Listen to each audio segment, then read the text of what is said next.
दोस्त।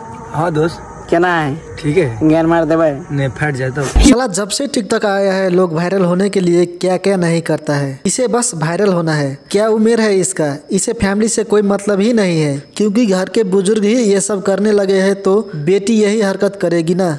और अभी तो रुको, क्लाइमैक्स अभी बाकी है। ये पापा के परी है, टिकटॉक पर कुछ भी कर सकती है। ये देखो आग से खेल रही है ये। धीरे से डालो भगा।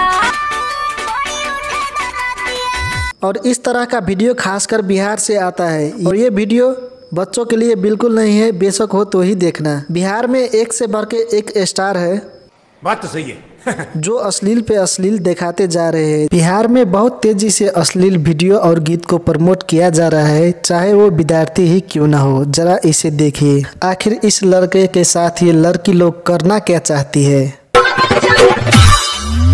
इस महिला को तो पता भी नहीं है आखिर ये करना क्या चाहती है। अपने साथ साथ इस बच्चे को भविष्य भी खराब कर रही है। लगल सरसों की बाल रे, झूम झूम रे किसनवा, किसनवा झूमे किसनिया नाचे, किसनवा झूमे किसनिया नाचे। कतई लगल सरसों की बाल रे, झूम झूम रे